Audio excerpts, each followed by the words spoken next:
Pak Jokowi ku lho ngono lho, mentang-mentang. Lah iya, padahal Pak Jokowi kalau nggak ada PDI Perjuangan juga aduh kasihan dah.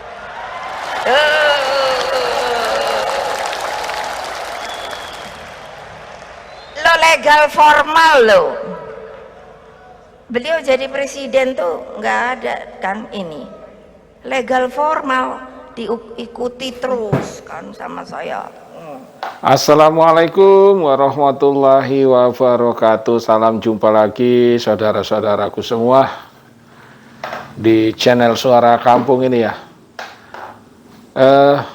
Tadi kita sudah melihat ya cuplikan pidato Bu Megawati di saat hari ulang tahun PDIP di pertemuan internal ya Partai PDIP. Di situ kita lihat Bu Mega bermaksud berhumoria atau bercanda yang tujuannya ingin menunjukkan eksistensi PDIP gitu. Ada yang menanggapinya bermacam-macam. Ada yang menganggap pidato Bu Mega itu merendahkan Pak Jokowi, ya.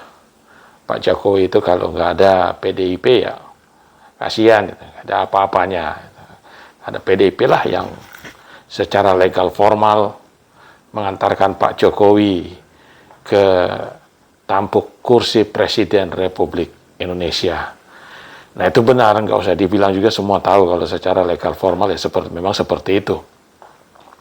Tetapi jangan juga dilupa bahwa Pak Jokowi menjadi presiden itu ya karena memang sudah kehendak Allah Subhanahu wa Ta'ala. Yang mendukungnya juga luar biasa, bukan hanya PDIP, ada partai pendukung lainnya, ada para sukarelawan yang bekerja, ada yang ikhlas, ada juga yang ingin mencari sesuatu. Ya kita sama-sama tahu lah seperti itu. Tidak ada makan siang yang gratis itu. Nah tapi saudaraku, kalimat-kalimat Bu Megawati itu oleh sebagian kalangan juga ada yang menganggap tadi, seperti yang sudah saya sampaikan, semacam merendahkan martabat ataupun ya termasuk penghinaan lah terhadap Pak Jokowi. Ya kita kembalikanlah kepada orang-orang masing-masing, berpendapat itu kan sah-sah saja, mengatakan A, B, atau C seperti itu. Tetapi yang menjadi persoalan adalah kita ini kan prihatin ya sebagai bangsa yang besar ini. Banyak tokoh-tokoh, entah itu tokoh agama, tokoh politik, tokoh pemerintahan, pejabat publik dan lain-lain yang saat ini tidak bisa menjadi contoh yang baik kepada masyarakat Indonesia ini, masyarakat kelas bawah seperti kami-kami ini, sehingga banyak orang begitu dengan mudahnya berkata-kata kasar, ya, memaki, merendahkan orang di media-media sosial atau di media apa saja, baik menghina tokoh pemerintahan, artis-artis dan lain-lain sebagainya atau apa itu, ya. Artinya apa? Kita seolah-olah bangsa Indonesia ini sudah kehilangan jati diri gitu. Orang kan mengenal itu bahwa bangsa Indonesia dulu, bangsa Indonesia itu dikenal akan keramah tamahannya, kesopan santunannya, akhlaknya, budi pekertinya. Itu kalau dulu kita dianggap, wah Indonesia itu luar biasa.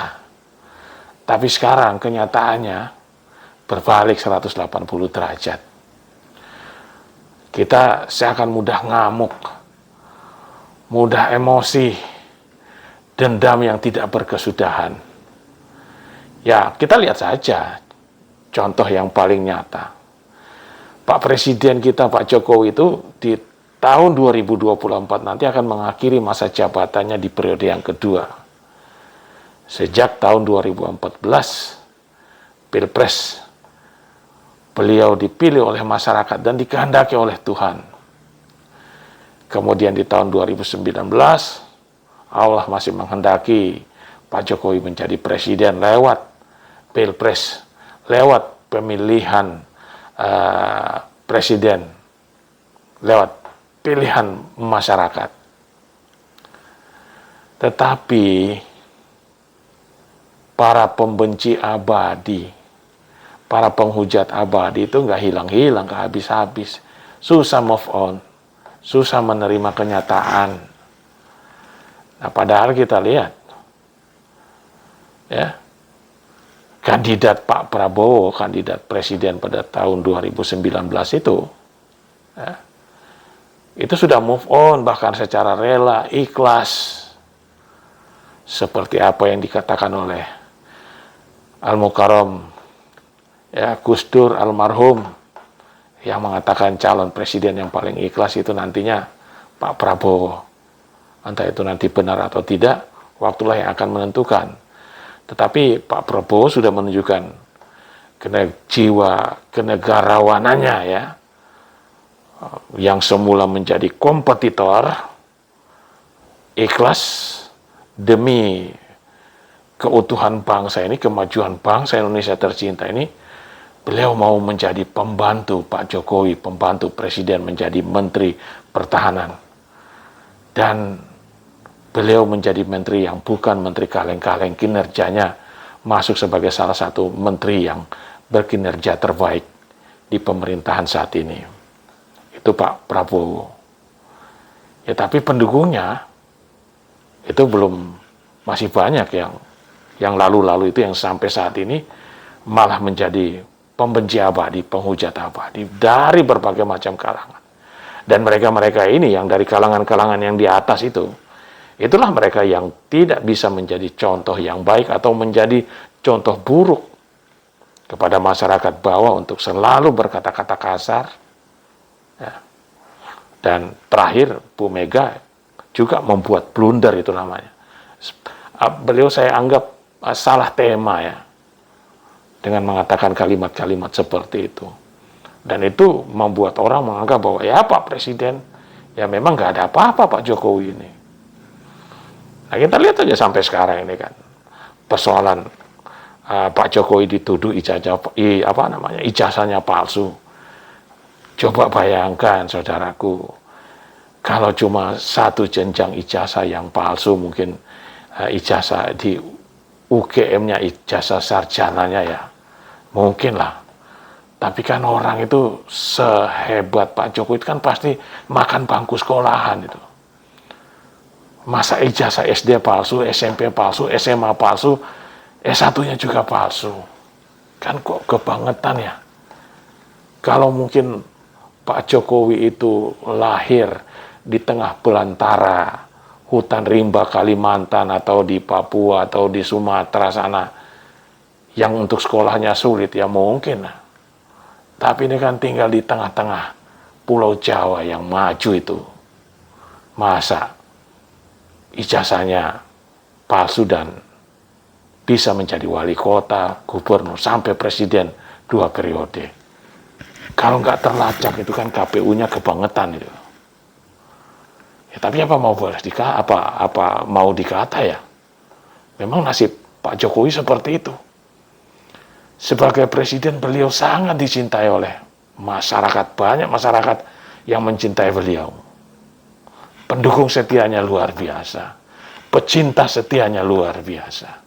Kemana-mana saja Pak Jokowi datang, dari Sabang sampai Merauke, pasti disambut dan dielu-elukan oleh ribuan, bahkan jutaan warga masyarakat. Tapi terlepas dari itu, pecinta abadinya juga, pembenci abadi Pak Jokowi juga, yang nggak habis-habis juga. Nah, dengan alasan kritik, mereka kemudian ingin menjatuhkan Pak Jokowi. Ya. Sasaran tembak, tuduhan ijazah palsu, ingin menjatuhkan Pak Jokowi. Persoalan COVID, penanganan COVID, nah, demo, tujuannya ingin menjatuhkan Pak Jokowi.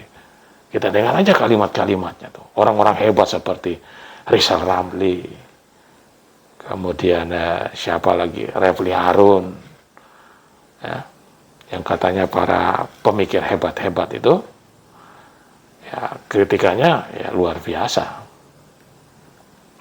Rocky Gerung, yang dari kelas agak bawah-bawah itu si Nur Sugi, Bambang Tri itu. Kemudian dari tokoh agama juga ada ya, banyak. Nah, bahkan tokoh-tokoh agama terkemuka juga bisa memberikan julukan yang tidak pantas kepada beliau. Nama Bapak Jokowi diganti Jokodok, ya kan aneh itu. Dituduh banci lah, macam-macam. Tapi nggak apa-apa. Mudah-mudahan ya para pecontoh-pecontoh yang kurang baik ini dari kalangan-kalangan atas yang terutama ya.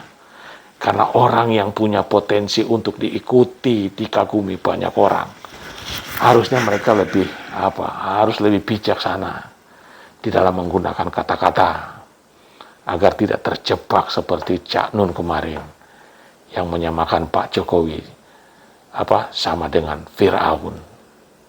Nah, mudah-mudahan saja tidak akan tidak ada lagi ya sifat-sifat yang dengan alasan memberikan kritik tapi isinya adalah mengandung unsur-unsur kebencian. Orang mengkritik itu bagus bukan karena benci, tapi kalau kritik karena benci, karena sakit hati, mengkritik karena ada sesuatu di belakang itu, ya itu yang gak bagus. Ya. Mudah-mudahan ini menjadi satu catatan untuk kita semua, terutama para orang-orang yang seringkali menggunakan kata-kata yang tidak bisa diteladani oleh kami, warga masyarakat yang di bawah ini. Terima kasih sudah menonton video ini. Mohon maaf kalau ada kata-kata yang tidak tepat. Namanya juga suara dari kampung. Apa adanya, apa yang ada di perasaan, itulah yang diungkapkan. Ya. Kalau benar, ya alhamdulillah. Kalau salah, ya mohon dimaafkan. Terima kasih. Wassalamualaikum warahmatullahi wabarakatuh.